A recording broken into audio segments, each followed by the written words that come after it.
Hello குட்டீஸ், நாம இன்னைக்கு ஒரு தந்திரமான கொக்கு பத்தின கதையை தான் நாம பார்க்க போறோம். ஆரம்பிக்கலாமா? ஒரு காலத்தில் ஒரு பெரிய குளத்தில் கொக்கு ஒன்று வாழ்ந்து வந்தது. அது முதுமை அடைந்ததால் மீன்களை பிடிக்க முடியாமல் அது பட்டினியாக இருந்தது. ஒரு நாள் அது சிந்தித்து குளத்தின் அருகே சோகமாக நின்று கொண்டிருந்தது. அதை பார்த்த மீன்கள் கேட்டன, இன்று எதற்காக எங்களை பிடிக்கவில்லை? அப்போது கொக்கு சோகமாகச் சொன்னது, இந்த குளம் சீக்கிரம் வறண்டு போகும் என நான் கேள்விப்பட்டேன். எனக்கு என் நண்பர்களான உங்களை சாப்பிட மனமில்லை.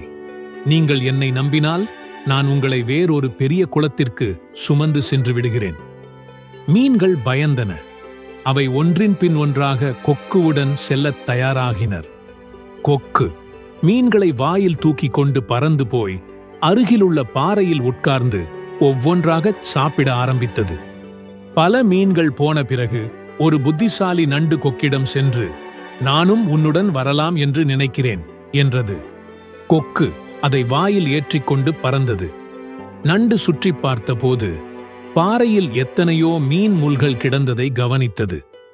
அது கொக்கியின் தந்திரத்தை புரிந்து கொண்டது. உடனே நண்டு கொக்கியின் கழுத்தை இறுக்கி பிடித்தது. கொக்கு வலியால் கீழே விழுந்தது.